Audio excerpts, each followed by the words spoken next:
कहता है एक पासा फेंकने पर एक अभाज्य संख्या आने की प्रायिकता। बोलेंगे गुरु पासे में अभाज्य संख्या? जी, अगर तुमसे अभाज्य संख्या की बात कर लिया, डिमांडिंग कर लिया, तो भाई क्या लिखोगे तुम? जल्दी बताओ यारो, जल्दी से जल्दी से। अगर इस सवाल का जवाब पता है भाई फटाफट कमेंट बॉक्स में जवाब दे दो जी। तो कहता है एक पासे फेंकने पर एक अभाज्य संख्या। पासा में देखो तो पासा में जो होता है टोटल कै गो होता? बोलेंगे गुरुजी एक होता, दो गो होता, तीन गो होता, चार गो होता और हमारे पास 5 होता और हमारे पास 6 होता। इनकी संख्या क्या गो है? बोलेंगे गुरुजी 6 गो है।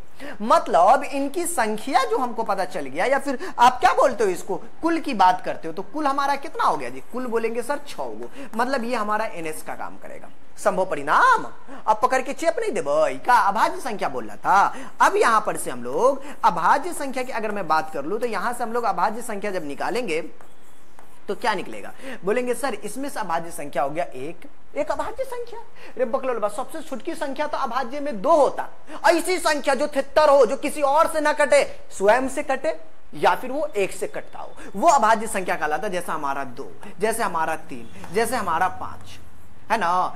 2 भी खुद से कटेगा, किसी के पप्पा की मजाल है जो किसी और से कट जाइए, 1 से तो सब कटता है।